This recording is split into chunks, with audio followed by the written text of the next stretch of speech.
They're supposed to feel safe with their military brothers and sisters, but sometimes they're the ones hurting them. My mouth was silent, but the broken pieces, they do speak. Dr. Paula Smith-Benson is an Air Force veteran. She served 20 years as a nurse and nurse midwife. Starting out, she was excited and ready to carry out her family's legacy, following her relatives that served before her. She had no idea of what was to come.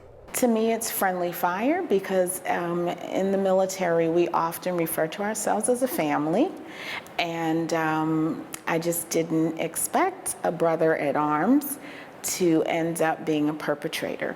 She experienced sexual harassment throughout her 20 years of service and was also raped. Benson stayed silent in fear of what might happen.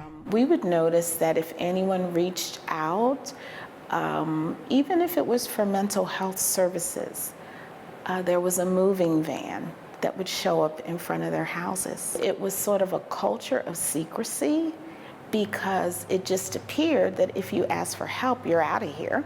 Even though her perpetrator was eventually brought to justice, she still endured feelings of hopelessness and pain. The sexual assault was a tremendous violation of my boundaries. My very soul was wounded. There's no pill for that.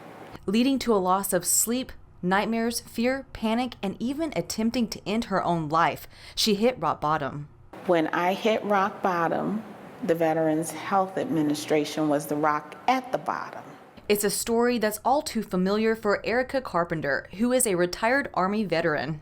I had no idea how much of a toll that it would take on me and how it would absolutely change my life. Carpenter was at the young age of 17 when she joined. Finishing basic training, she moved to Texas to complete an advanced level of training to be a medical supply specialist. When I got to San Antonio, I was all pumped and excited. I'm like, yes, I get to go to my first party. That party was off base and was a moment that changed her life. She was raped by 2 men from her class. They were never brought to justice, but until training was finished, she had to face them every day. She blamed herself for years and stayed silent. I did crazy things. I turned over desks. Just rebellious. Leading her to get discharged, she turned to the VA Maryland healthcare system for help. It's where she spent 3 years healing. One of the things from the very beginning was they put me in therapy for MST.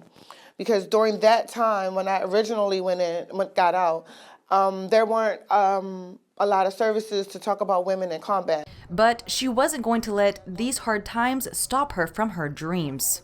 I am not, and this is very important, I am not going to let those men, the other guy, have any power over me.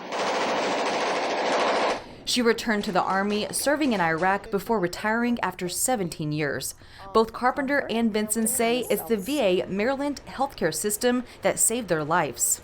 For me, it was the cognitive processing therapy, which is an evidence-based practice which helps the person who's experienced trauma to really process through the experience. I'm not going to say that I always have the greatest of days, but I have a great support system. They really do have great people in place that genuinely care about you and that will help you, and to understand that they're not alone. Resources are available.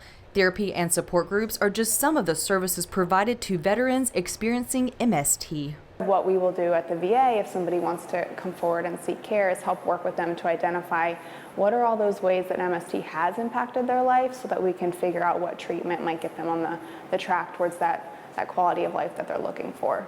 We hope you enjoyed that Voice for Veterans story. For more stories about our local veterans, why don't you click on the box right here in the corner and be sure to hit that circle and subscribe because we post all of our veteran coverage right here on YouTube.